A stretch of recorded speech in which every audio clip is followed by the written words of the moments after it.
Hey guys, it's Dr. Ben with Radiant Life Chiropractic. I'm here with Dr. Jessica. We're going to be going over some core, low back, hip, and pelvic strengthening exercises today.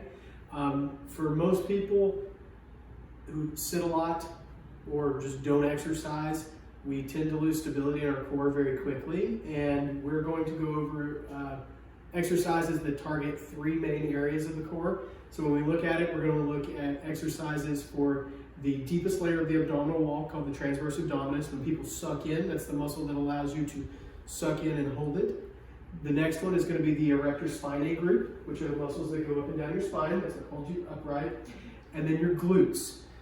The first exercise we're going to do is going to target the erector spinae and the glutes primarily. We're going to do what's called a glute bridge. So Dr. Jessica's going to get down on her back. Okay, there's a lot of different variations of this. We're just going to start with the basic one. So arms are going to go down to the side. Feet should be about hip or shoulder, or a little under shoulder width apart. So scoot in just a tad bit, right, like that. And you can make this more or less difficult based on how big of a base you have. The closer your feet are, the harder it is. The wider they are, the easier it is. From here, the first movement she's going to do is pull her belly button back to her spine to activate that transverse abdominis. Okay. Then she's going to squeeze her glutes together and drive her hips up until her knees, hips, and shoulders are in a pretty straight line. So go ahead and up, and then back down. And then up again, and back down. And there's a couple ways we can do this. We can either do it for sets and reps. Typically that would look like 3 sets of 12 to 15 reps like that, or we can hold it for 15 to 30 seconds with each rep. Okay? Now the next exercise we're going to do is going to target primarily the glutes. We're going to do what are called sideline hip raises or hip abductions. So if you'll lay on your side facing me. Okay, so most people first lose stability in the glute medius and glute minimus, which is the top of the glute here. They help with lateral pelvic stability.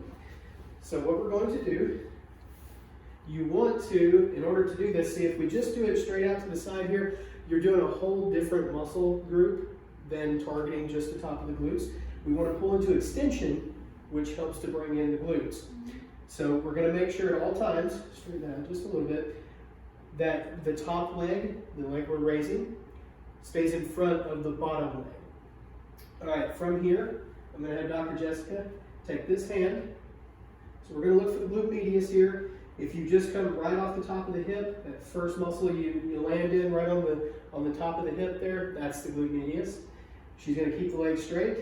All of this is going to stay in a straight line. We don't want her drifting forward or drifting too far back. We're just keeping it in a straight line. The shoulder, hip, knee, and ankle. She's going to slowly lift that up until she feels that muscle tighten under her thumb. It should be right up there.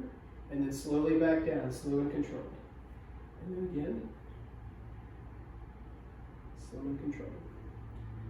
Okay, and usually we do this 3 sets each side of 12 to 15 reps. Okay. All right. Now the next exercise we're going to do is called cross crawl. So this is going to engage the entire core. For this one, you're going to start on your hands and knees.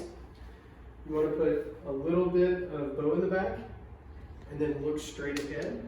There you go. Okay. So by doing that, we've already activated the erector spinae. You're going to pull your belly button back towards your spine, so suck in just a little bit, activating the transverse abdominis. And now we're going to do opposite. So as she raises her right arm, her left leg is going to go straight out and then back down. And then you do the opposite and back down. And smooth, slow, and controlled, simultaneous movement. Okay, good. Okay, and now again, 3 sets, 12 to 15 reps each side is usually what we're looking at doing. Okay. Now the last exercise we want to do is going to be back extensions on a ball. Okay, are you ready? Okay, so we're going to do back extensions on a ball for our last one. So what she's going to do is lay over the ball. Most people will want to start up next to the wall to do this. You have their feet on something. You don't have to necessarily. You want to spread your feet just a little bit more, a little wider than hip width. Now from here, you're either going to take and put your hands here or put your hands here. Keep your head up. So all of this is already in extension, and then you're going to raise up, squeeze your glutes together, okay, and then back down. You don't have to go all the way back down, just come back to a straight spine, and then back up, and then back down, and don't overextend either, just until you start to feel air. Okay, and again, we want to do 3 sets of about 12 to 15 reps there. Okay, relax. All right, guys, and like I said, there are a lot of variations of that. If those become too easy, just let us know, and we can always add more difficulty to it. But other than that, hope you guys enjoyed that, and let us know if you have any questions. Thanks.